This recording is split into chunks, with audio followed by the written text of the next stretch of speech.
Hi, and welcome back to Reddit Whispers. The annual Penhaligon family dinner was less a meal and more a theatrical production, and my mother, Eleanor, was its lifelong director. Every element was meticulously curated, from the oppressive gleam of the 19th century silver polished to a mirror shine, to the starched linen napkins folded into swans so rigid they could draw blood. The air itself seemed different in my parents' house, heavy with the scent of beeswax, old money, and the unspoken weight of expectation. For 20 years, this dinner had been the immutable center of our family's calendar, a command performance where we all played the roles Eleanor had assigned us. My father, Richard, the quiet, world-weary patriarch; my younger brother, Cormac, the charming, slightly reckless golden boy; and me, Alistair, the steady, reliable elder son, the architect who built his life with the same quiet precision he used to design buildings. And for the last 7 years, there had been a new star in our production, my wife, Genevieve. She was, to my mother's endless delight, perfect. She was graceful, she was witty, she understood which fork to use, and she laughed at my father's dry jokes. She was the beautiful, polished cog that made the family machine run smoother than ever. She was the final, perfect piece of the perfect life I had so carefully constructed. We were, on the surface, a masterpiece of domestic tranquility, a living portrait of the success Eleanor had always demanded. The dinner began, as it always did, with the ritual of the wine. My father would produce a dusty, expensive bottle of Bordeaux, and we would all murmur our appreciation as he performed the ceremony of uncorking it.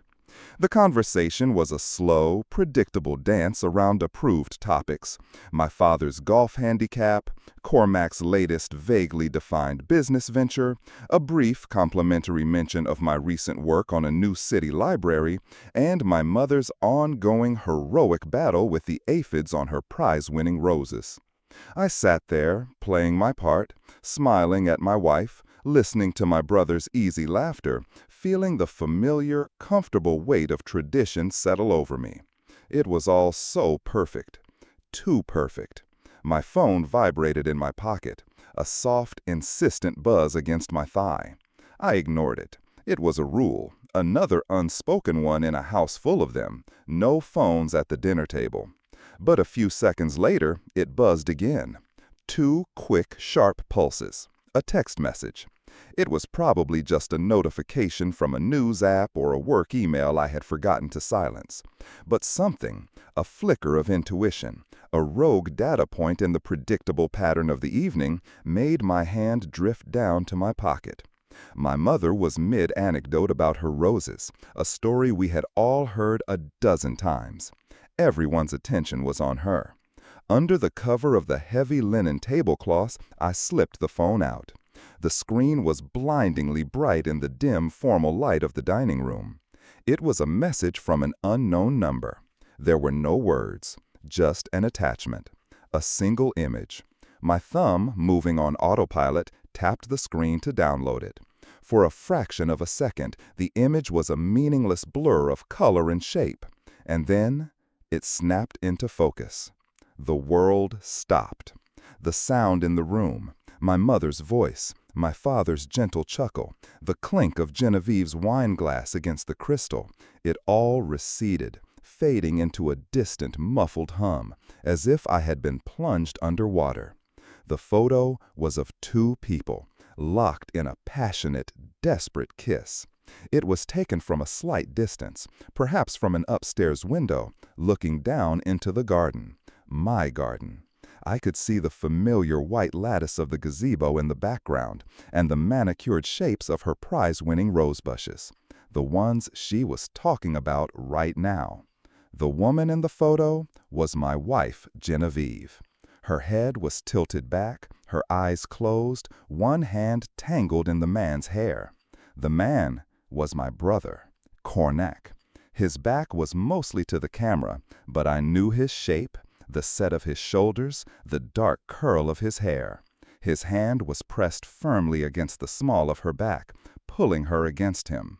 This was not a friendly, familiar peck on the cheek.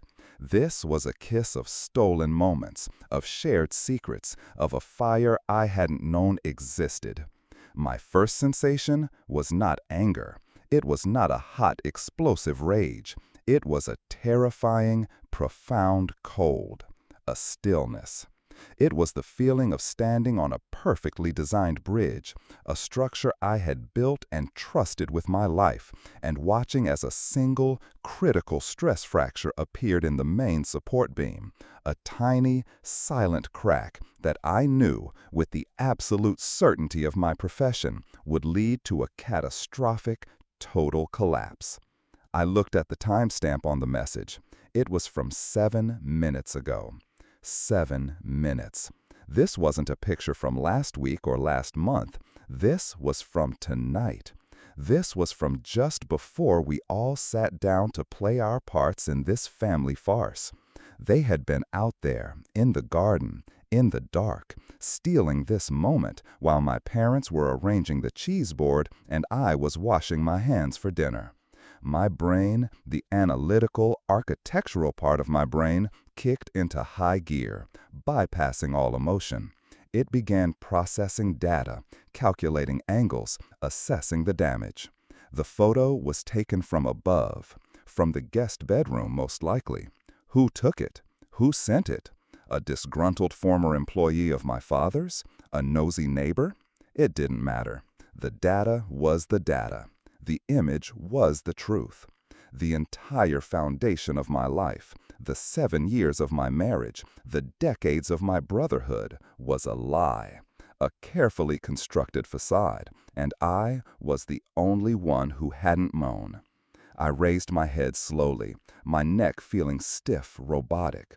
The scene before me came rushing back into focus, but it was different now. It was sharper, clearer, as if a filter had been removed. I was no longer a participant. I was an observer, a spectator watching a play where I now knew the devastating secret of the lead actors. I looked at Genevieve. She was sitting to my left, a vision of elegance in her emerald green dress. She was smiling, listening to my mother, her expression one of perfect, engaged daughter-in-lawdom. But I saw it now. The slight flush on her cheeks that wasn't from the wine. The way her eyes, when she thought no one was looking, would dart for a fraction of a second towards the other end of the table. I looked at Cormac. He was leaning back in his chair, the picture of relaxed, confident charm, laughing at something my father had said. But I saw it now, too. The tiny bead of sweat on his temple, the way he was gripping the stem of his wine glass just a little too tightly, his knuckles white. They were magnificent actors. They were performing their roles with a desperate, flawless precision. And in that moment, in the silent, frozen space between my heartbeats, a decision was made. A second stress fracture appeared, not in the bridge, but in me. The old Alistair, the steady, predictable, non-confrontational man, crumbled into dust. And in his place, a new structure was rising, built of something cold and hard and utterly unfamiliar. The obvious move was to stand up, to throw the phone onto the table and let the image shatter the fragile peace of the evening. There would be screaming, tears, accusations, denials, the predictable, messy chaos of a world blowing apart. But that would be their scene. It would be a drama of their making, and I would be just another actor shouting his lines. It would be an emotional, chaotic demolition. I was an architect. I preferred a controlled demolition. I would not give them the satisfaction of a simple explosion. I would not let them control the narrative of their own destruction. No, I would sit here at this perfectly set table, and I would dismantle their world, piece by piece, with the same quiet precision he used to design buildings. I would not raise my voice. I would not make a scene. I would use my words not as a club, but as a scalpel. And I would make them sit here, in this cage of civility my mother had so carefully constructed, and I would make them watch as I took apart their lies one by one until there was nothing left but the ugly, naked truth. The cold stillness inside me solidified into a new kind of purpose. The shock was gone, replaced by a clarity so sharp it felt like a shard of ice in my chest. I felt my face arrange itself into a pleasant, neutral expression. I took a slow, deliberate sip of my wine. The rich, complex taste of the Bordeaux was lost on me. It was just fuel. I slipped my phone back into my pocket, the incriminating image burning a hole in the fabric of my reality. My mother had just finished her story. An expectant silence fell over the table. It was my turn to speak, my turn to play my part. I looked across the table, past the flickering candlelight and the ridiculously folded napkins, and I smiled. A calm, easy smile. I looked at my mother. "The roses are truly spectacular this year, Mother," I said, my voice even and warm. "In fact, the garden looks absolutely magical tonight. I was just thinking, it's the perfect setting for making lasting memories, isn't it?" I then turned my smile, first to Genevieve, then to Cormac. I held their gazes for just a second too long. And in that second, I saw it. The first flicker of panic in their eyes. The game had begun. The flicker of panic in their eyes was as subtle as a hummingbird's heartbeat, but to me, in my newfound state of hyper-awareness, it was as loud as a thunderclap. It was the confirmation I needed, the first successful test of the new, cold weapon I was forging in the ruins of my heart. Genevieve recovered first. She was a master of social grace, a virtuoso of the polite smile and the gentle deflection. She gave a small, tinkling laugh, the sound a perfect silver bell. "It is beautiful," she agreed, her voice a warm cascade of sincerity. "Eleanor, you've outdone yourself. Alistair is right. It's a night for memories."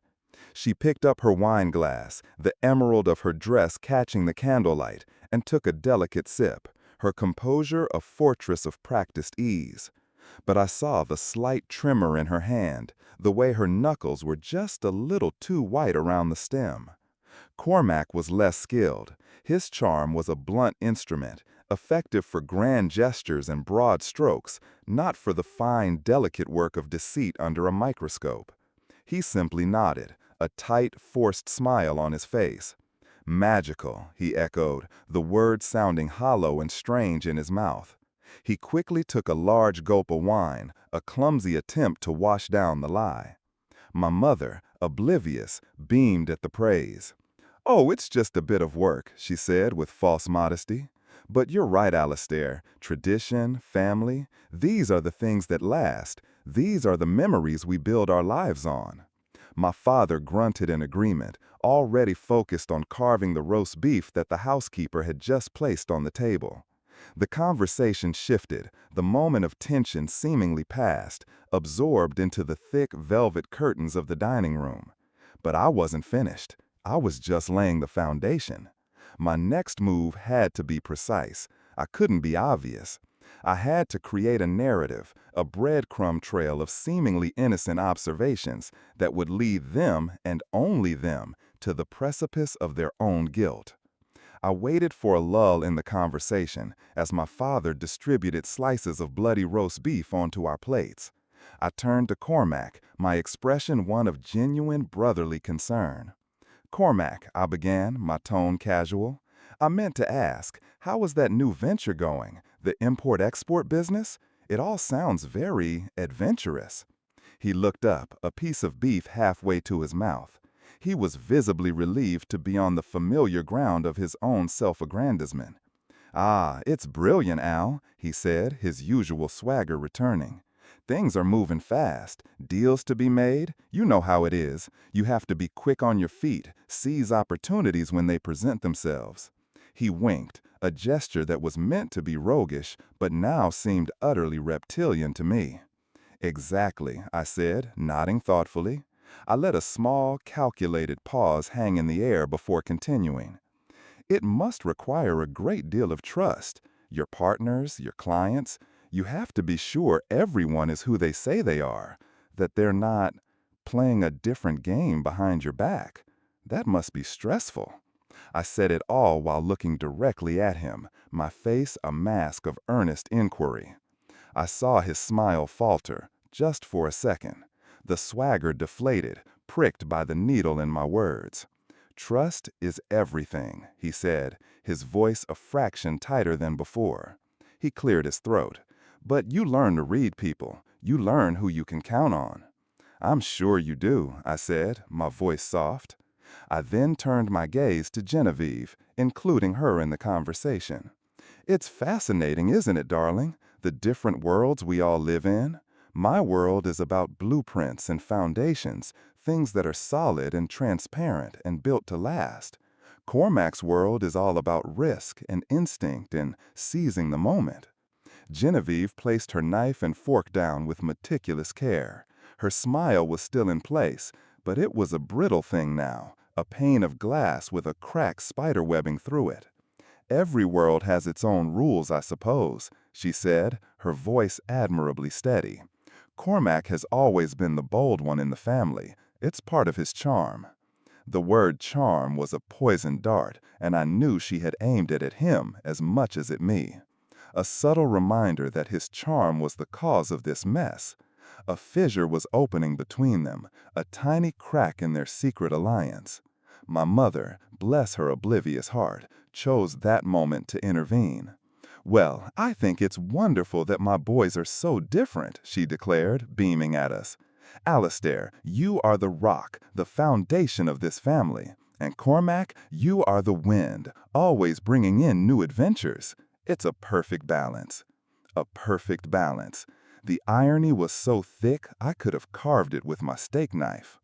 I let the conversation drift for a while, allowing them to relax, to think the danger had passed. I ate my roast beef. I complimented my mother on the horseradish sauce. I played the part of Alistair, the steady, reliable son. I was letting the pressure drop in the chamber, lulling them into a false sense of security before the next, more powerful compression. My next opening came with dessert, a magnificent, trembling crème brûlée, my mother's specialty. As she was tapping the caramelized sugar crust with a spoon, she turned to Genevieve. "Jen," she said, using her affectionate nickname for my wife, "you've been so quiet this evening. Is everything all right, dear? You look a little pale." It was the perfect entry point. Genevieve forced a brighter smile. "Oh, I'm fine, Eleanor, thank you. Just a bit tired, I suppose. It's been a long week." She glanced at me, a silent plea for me to corroborate her story.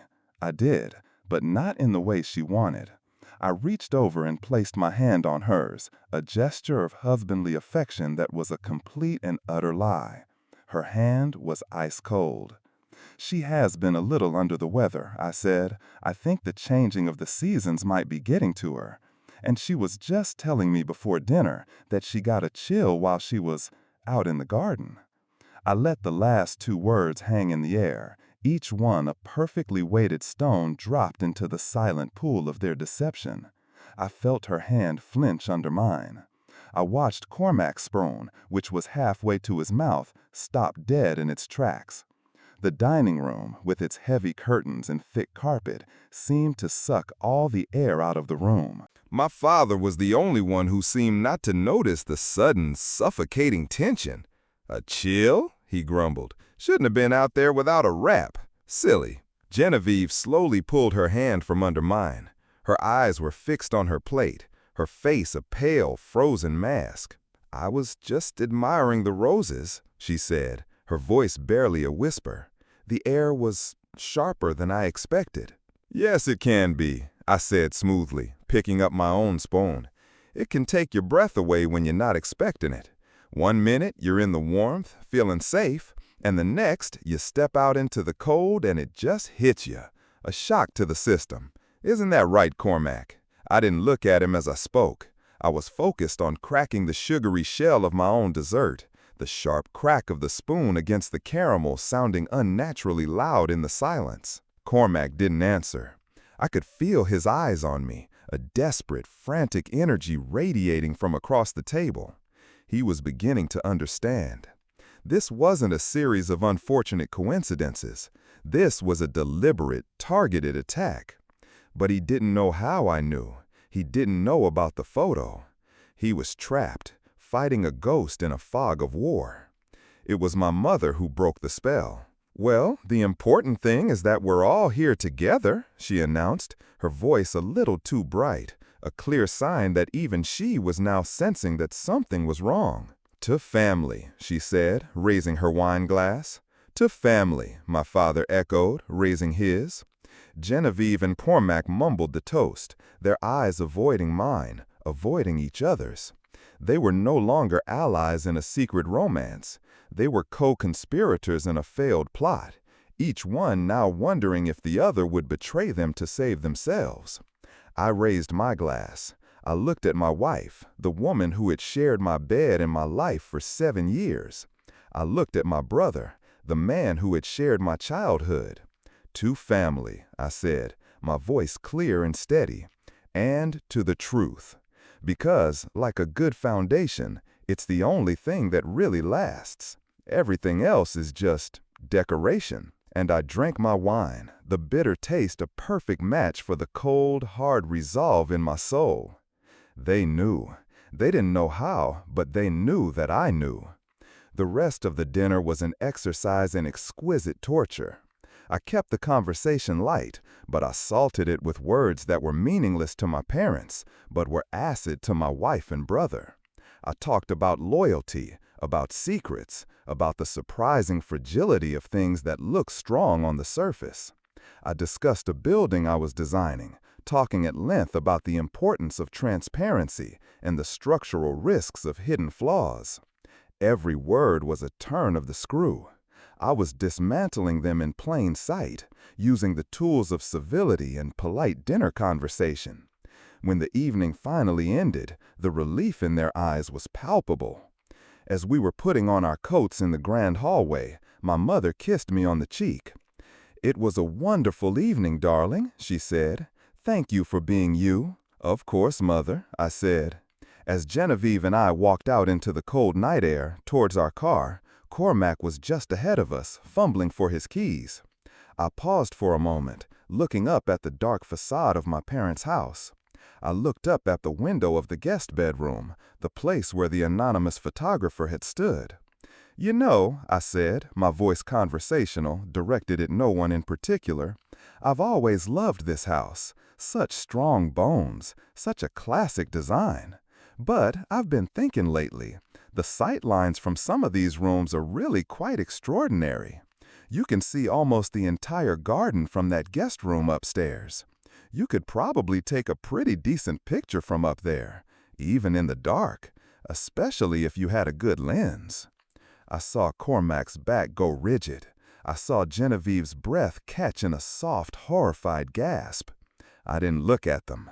I just kept walking towards the car, jingling my keys. The drive home was a symphony of silence. Genevieve sat in the passenger seat, rigid and straight, her hands clasped in her lap. She stared out the window at the blur of streetlights passing by. The space between us in the car felt like a vast, frozen wasteland. I didn't speak. I didn't need to. I had planted the seeds. Now I would let them germinate in the dark, fertile soil of her guilt and his fear. When we got home, she went straight upstairs. I went into my study. I didn't turn on the lights. I just stood in the dark, looking out the window at the quiet, sleeping suburban street. My perfect life, my perfect house, my perfect marriage. It was all a facade, and the demolition was well underway. I felt a vibration in my pocket. I pulled out my phone. It was another message from the same unknown number. This time, there was no photo, just 6 words. "The performance is just beginning, Alistair." The coldness inside me sharpened into something new. This wasn't just about a betrayal. This was about a game, and someone else was playing too. The 6 words on my phone screen changed the equation. The neat, binary clarity of betrayal, the two of them against me, was shattered. Now there was a third unknown variable, a ghost, a puppeteer. Someone who not only knew the truth, but had chosen a specific, theatrical method of revealing it to me. They hadn't sent the photo to Genevieve or Cormac to expose them. They had sent it to me at a precise moment to make me a player in their game. The question was no longer just why did they do this to me, but why is someone else doing this to all of us? I stood in the darkness of my study, the phone screen illuminating my face, and I felt not fear, but a strange, electrifying surge of focus. My controlled demolition had just become infinitely more complex. I was no longer just the architect of their ruin. I was a piece on a much larger, unseen chessboard. And I despised not knowing the layout of the board. The next few days were a masterclass in psychological warfare, conducted in the suffocating silence of our beautiful life-filled home. Genevieve was a ghost. She moved through the rooms like a wraith, her presence marked only by the faint scent of her perfume or the quiet click of a door closing. We didn't speak of the dinner. We didn't speak of anything. We orbited each other in a state of suspended animation, the unspoken truth a massive gravitational force that bent the light and air between us. She was waiting for the explosion, for the accusations, for the predictable, messy end. My silence, my calm, my refusal to give her the confrontation she expected was a far more effective form of torture. It left her stranded in the purgatory of her own conscience, with no one to rail against but herself. Cormac tried a different tactic. He called me the next afternoon, his voice a forced, hearty imitation of his usual self. "Al, great dinner last night, eh? Mom was on top form." I played along, my voice a placid sea of normalcy. She certainly was. The beef was excellent. There was a pause, a beat of static on the line where his real reason for calling was supposed to be. "Listen," he finally said, his voice dropping slightly. "About last night, you seemed a bit quiet. Everything okay, mate?" It was a pathetic attempt at reconnaissance, a clumsy probe to see how much I knew. I decided to give him a little push. "I'm fine, Cormac. Just a lot on my mind. Work stuff. You know, I'm working on a project with some very complex structural dynamics. It's all about hidden pressures, invisible stress points. One small, overlooked flaw in the initial design, and the whole thing can just shear apart, years down the line. It's fascinating, really. Makes you think about how important transparency is from the very beginning." I heard his sharp intake of breath on the other end of the line. I had him. He was dangling on the hook of my innuendo. "Right," he stammered, his voice losing its confident edge. "Well, don't work too hard." He hung up quickly after that. He had his answer. I knew. But he still didn't know how I knew, and that uncertainty was a poison I was letting drip slowly into his veins. My real work began when I was alone. My study, once a place of quiet concentration on building designs, became my war room. I started with the anonymous number. I ran a reverse lookup, expecting it to be a dead end, a disposable burner phone. And it was. The number was registered to a shell corporation with no listed address or officers. A professional ghost. This wasn't an amateur, a disgruntled neighbor with a lucky shot. This was someone with resources, someone who understood how to cover their tracks. This elevated the game. My attention turned to the two people I did know. I began to deconstruct their lives, applying the same forensic analysis I would to a building with a structural flaw.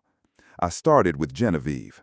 Our life together, our finances, our social circle, it had all been a shared project. Now I looked at it not as a partner, but as a hostile auditor. I went through our joint bank accounts, our credit card statements, tracing the flow of money for the past 2 years. At first, everything seemed normal. The mortgage, the groceries, the respectable upper-middle-class expenses. And then I found it. An anomaly. A recurring monthly payment to a high-end floral boutique in the city. a place we had never used. The payments weren't large, just a couple of $100 every month, small enough to be overlooked. But they were consistent, and they had started about 18 months ago. On its own, it was nothing, but it was a thread. I pulled on it. I looked up the boutique. It was a ridiculously expensive place, the kind that supplied flowers for lavish weddings and corporate events. Who was she sending flowers to every single month? Not my mother. She had her own garden. Not her own mother. She lived in another state. Then I cross-referenced the dates of the payments with her calendar. Most of them corresponded with a recurring entry, art committee meeting. Genevieve volunteered at a local modern art museum, a passion of hers I had always encouraged. It was her world, a place of color and abstraction that I respected but didn't enter. Now I realized it was also the perfect cover. I was a fool, a trusting, supportive fool. The flowers weren't for someone else. They were a transaction, a secret indulgence, a piece of the life she was living without me. It was a small thing, but it was a piece of her secret world, a world where she spent our money on things she never mentioned to me. It wasn't the money that bothered me. It was the secrecy, the meticulous long-term deception. Then I turned my attention to Cormac, my brother, the charming, reckless golden boy. His life was a whirlwind of half-finished projects and vague business deals. He was always on the verge of the next big thing, a narrative my parents had always bought into, funding his ventures with a mixture of hope and parental indulgence. I started digging into the one venture he had mentioned at dinner, the import-export business.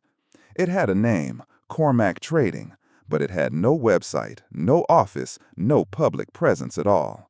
I used my resources, the professional contacts an architect makes, surveyors, city planners, private investigators I had used for due diligence on large land deals. I asked one of them, a discreet and highly effective man named Miles, to do a deep dive on Cormac Trading. The first report from Miles came back within 48 hours, and it was devastating. Cormac Trading was a sham. It was a shell company, just like the one that owned the burner phone. Its only purpose was to receive large, regular wire transfers from an offshore account in the Cayman Islands. The money would then be moved through a series of smaller accounts before being withdrawn as cash. Cormac wasn't an entrepreneur. He was a money launderer. But for who? The answer to that question was the real bomb. The offshore account was owned by a holding company, and that holding company was a subsidiary of a much larger real estate development firm, a ruthless, aggressive competitor of my own firm, a company run by a man named Lachlan Kane. Kane was a shark, a man known for his hostile takeovers and his utter disregard for ethical boundaries. He and I had been rivals for years, competing for the same city contracts, the same prime development sites. He was everything I wasn't, flashy, aggressive, and corrupt. The pieces on the chessboard began to rearrange themselves into a terrifying new configuration. My brother wasn't just having an affair with my wife. He was secretly working for my biggest professional enemy. Was this a coincidence? Or were the two betrayals connected? Was the affair a tool? A way to get information about my bids, my designs, my strategies? The thought made me physically ill. The betrayal was no longer just a personal wound. It was a professional one. It was a dagger aimed not just at my heart, but at the core of my identity, at the work that defined me. The flowers, the secret meetings, the money laundering, the rival developer. It was a web, and I was standing at its center, only now realizing I was the fly, not the spider. But there was still the ghost, the sender of the text. Who was it? A disgruntled employee of Kane's? A jilted lover of Cormac's? Or Kane himself, playing some sort of sick, multi-layered game to destroy me both personally and professionally? I realized I couldn't move forward without more data. I needed to force a reaction, to introduce a new variable and see how the system responded. I decided to target the weakest point in their alliance, their trust in each other. I called Genevieve down to my study. I had printed the monthly credit card statements with the charges for the flower boutique highlighted. I placed them on the polished surface of my desk. She came in, her face pale, her movements hesitant. She looked at the papers, and a flicker of something, relief, crossed her face. This she could handle. A fight about money was a familiar script.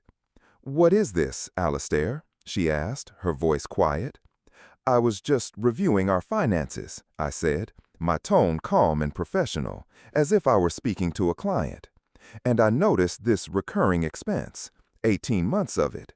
I don't recognize the name. I was just wondering what it was." She took a breath, preparing her lie. "It's for the museum," she said. "We send flowers to major donors. It's part of my fundraising duties." It was a plausible lie, a good one. But I wasn't the man I was a week ago. "That's interesting," I said, leaning back in my chair, "because I happen to know the head of the museum's fundraising committee. We worked together on the library project. I had lunch with her yesterday. I mentioned you, of course, told her how proud I was of all your hard work there. And I happened to ask about their donor appreciation program.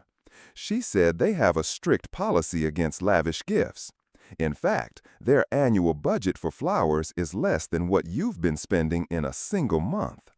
Genevieve's face crumbled. The color drained from her cheeks. The lie, so carefully constructed, had been dismantled with a few simple facts. She was trapped.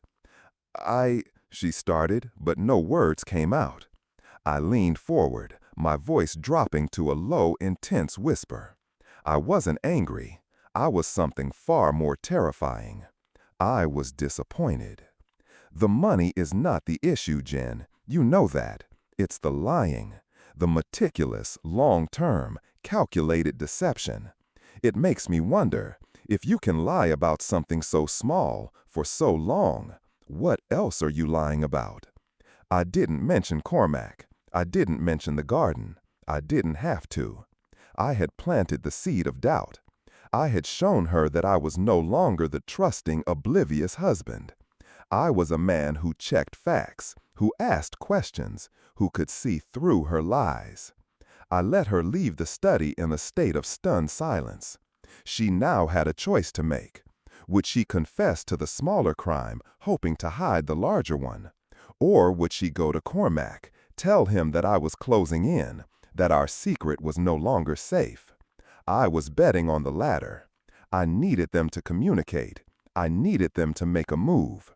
Because my ghost, my anonymous texter, had been silent for days. And I had a growing suspicion that the ghost wasn't just an observer. They were a catalyst. And they were waiting for the next act to begin. The next text came that night, just after midnight. I was in my study, watching the live feed from a new set of security cameras I'd had discreetly installed around the house. I had seen Genevieve, her face a mask of panic, making a frantic whispered phone call from the patio. A few minutes later, my phone buzzed. It was the unknown number. It was another photo. This one was not of a kiss. It was a screenshot of a bank transfer. A transfer of $50,000 from Cormac Trading to a private account. The date of the transfer was from 6 months ago, and the name on the receiving account was Genevieve Penhaligon. The puppet master had just revealed another string, and it was attached to my wife. Hi, and welcome back to Reddit Whispers. The screenshot on my phone was not a photograph of a fleeting passionate moment. It was a cold, hard, digital fact. $50,000. It was a number that represented more than a simple financial transaction. It was a retainer. It was a payoff. It was the price of her loyalty. And it proved beyond any doubt that this was not a simple tragic love affair. This was a conspiracy. My brother and my wife were not just betraying me emotionally. They were active participants in a calculated professional assault orchestrated by my greatest rival. The image of their kiss in the garden had broken my heart. The image of this bank transfer solidified it into a block of ice. The grief was gone, burned away by the white-hot flame of a purpose that was now terrifyingly clear. I was no longer just a wronged husband playing a psychological game. I was a man dismantling a criminal enterprise that had taken root in the very heart of my life. And the anonymous texter, my ghost, was not a tormentor. They were an ally. A very strange, very dangerous ally, but an ally nonetheless. They were feeding me the precise information I needed, at the precise moment I needed it, to unravel this web. They were giving me the blueprints from my own revenge. The question of the ghost's identity still loomed, but it was a secondary problem. The primary objective was to finish the demolition I had started. The final dinner at my parents' house was a week away, a smaller, more intimate affair to celebrate my father's birthday. It would be my stage, the stage for the final act. I spent the next week in a state of meticulous, cold preparation. I gave Miles, my private investigator, a new set of tasks. I had him trace the $50,000 payment, follow its path back through Cormac's shell company to Lachlan Kane's firm. I had him compile a complete dossier on Kane, his business practices, his vulnerabilities. I also had him do something else, something that felt like a violation, but was a tactical necessity. I had him put Genevieve under surveillance. I needed to know who she was meeting, where she was going. I was no longer a husband. I was an opposing counsel preparing for a trial. The information from Miles painted a grim, detailed picture. The money from Kane to Cormac was for consulting fees, a thinly veiled payment for corporate espionage. Cormac had been feeding Kane information about my bids, my material suppliers, and my design strategies for over a year. He had cost my firm millions. Genevieve's role was more subtle, more insidious. She was the inside source. The surveillance reports showed her meeting Cormac in quiet cafes and anonymous hotel lobbies. But she also had 2 meetings with Lachlan Kane himself. She was not a pawn. She was a willing player. The $50,000 wasn't a one-time payment. It was the first of several. She had sold me out, piece by piece, for a lifestyle upgrade and the thrill of the game. My anger was a quiet, controlled burn now, a pilot light in the furnace of my resolve. I had all the facts. I had the evidence. Now I had to design the reveal. A simple confrontation was still too crude, too emotional. I needed to do it in a way that would strip them of everything, their dignity, their family's respect, and their freedom, all at once, in the one place they felt the safest. The night of my father's birthday dinner arrived. The setting was the same, the polished silver, the starched napkins, the heavy air of tradition. But this time, I was not a player. I was the director. Genevieve and Cormac were visibly on edge. My week of cold silence and targeted innuendo had worn them down. They were jumpy, their smiles brittle, their laughter too loud. They were cornered animals, and they knew the hunter was in the room. I waited until after the main course, just as dessert was being served. My father was in a good mood, flushed with wine and the warmth of his family. My mother was radiating contentment. It was the perfect, peaceful tableau, the perfect backdrop for a detonation. "Before we have dessert," I began, my voice calm and clear, cutting through the light chatter, "I have a small birthday gift for you, Dad." I placed the slim, elegant leather-bound folder on the table in front of him. "It's a proposal, a business proposal, actually." My father looked at it, confused. "A proposal? Alistair, it's my birthday. Let's not talk shop." "Just open it, Dad," I said, my voice gentle but firm. He exchanged a look with my mother, then sighed and opened the folder. Inside was not a business proposal. It was a series of documents, each one in a clear plastic sleeve. The first was a high-resolution print of the photo of Genevieve and Cormac kissing in the garden. I watched my father's face as he saw it, The pleasant, wine-flushed expression vanished, replaced by a deep, furrowed confusion. He looked at Genevieve, then at Cormac. My mother, seeing the look on his face, leaned over to see. Her soft gasp was the only sound in the room. "What is this?" she whispered, her hand flying to her mouth. "That," I said, my voice still quiet, "is the personal part of the presentation. The foundation, if you will. Please, turn the page." My father's hands trembled slightly as he turned to the next document.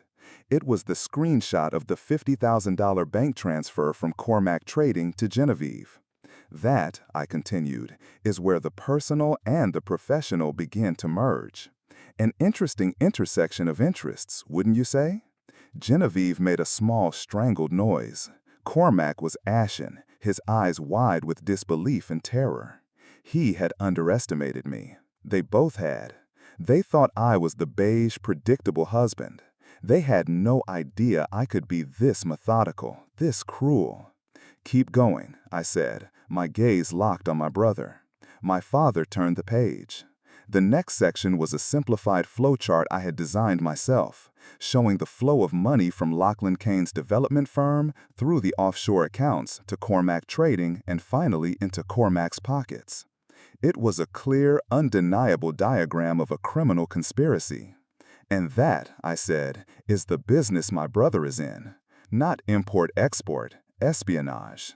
He has been selling my company's proprietary information to my biggest competitor for the past 18 months, with the help of my wife." I let the words hang in the air, each one a hammer blow against the fragile glass of our family's illusion. My mother started to sob, a quiet, broken sound. My father stared at the papers, his face a mask of stone. He wasn't looking at the documents anymore. He was looking at his son, at Cormac, with an expression of such profound, bottomless disappointment that it was more devastating than any rage could have been. "Is this true?" he asked, his voice a low, gravelly rumble. Cormac couldn't speak. He just stared at me, his face a mixture of hatred and fear. Genevieve finally broke. "He's twisting it," she cried, her voice high and shrill. "It wasn't like that. Cormac was just helping me. I needed the money for—" "For what, Genevieve?" I asked, my voice dangerously soft. "For the flowers? For the life you felt you were owed? For the thrill of betraying the beige man you married?" It was then that my phone, which I had placed on the table, vibrated. I looked down, a new message from the ghost. This time it wasn't a photo. It was a video file. I tapped the screen. It was a short clip, security footage from a hotel lobby, time-stamped from a year ago. It showed Genevieve walking hand in hand with Lachlan Kane getting into an elevator. The message beneath the video read, "He was a better investor. The final piece. Your move." The final piece. The ghost had just armed the bomb. I turned the phone around for my father to see. He watched the short, silent clip. He didn't need an explanation. He looked at Genevieve, and any trace of paternal affection he had for her was gone, replaced by a cold, hard disgust. The demolition was complete. The facade had been stripped away, leaving only the rotten, corrupted structure beneath. The rest was just the inevitable collapse. My mother ordered Genevieve out of the house. My father told Cormac he had until morning to turn himself in to the authorities, or he would do it for him. He was disowned, disinherited, and erased from the family in the space of 5 minutes. It was brutal, it was final, and it was exactly what I had designed. I left them in the wreckage of their perfect family dinner and drove home, to my house, alone. The next day, I filed for divorce. I also filed a civil suit against Lachlan Kane and Cormac for corporate espionage, using the mountain of evidence Miles and I had compiled. The legal battle would be long and ugly, but I had the truth and the resources on my side. But there was one final mystery. The ghost. Who were they? And why had they helped me? The answer came a week later, in a final, anonymous envelope delivered to my office. Inside was no photo, no video, Just a simple, plain white card. On it was a single sentence, typed in a simple font. Lachlan Kane destroyed my father's company 20 years ago. I've been waiting for a man of your architectural skill to help me return the favor. And it was signed with a single, elegant initial. E. Eleanor. My mother. The director of the play. The woman who had cultivated the perfect family, the perfect garden, the perfect life. She had seen the flaw in her own design. She had seen the affair, the whispers, the lies. But instead of a messy, emotional confrontation, she had done what she always did. She had orchestrated a production. She had hired an investigator, a better one than mine, apparently, to gather the evidence. And then she had chosen her lead actor, me, the steady, reliable son. She knew I wouldn't explode. She knew I would be methodical. She had given me the tools, knowing I would design the perfect, controlled demolition. She had protected the family not by hiding the rot, but by excising it with surgical precision. I stood in my quiet office, holding the small white card, and I finally understood. The game was over. The structure had been brought down, the corrupted materials hauled away, and I was left standing in the rubble, alone, but on solid ground for the first time in a very long time. The work of rebuilding could now begin. Thank you for tuning in to Reddit Whispers. We've all faced moments when everything felt broken. What was your turning point? Leave it in the comments, because your experience might be exactly what someone else needs to hear right now.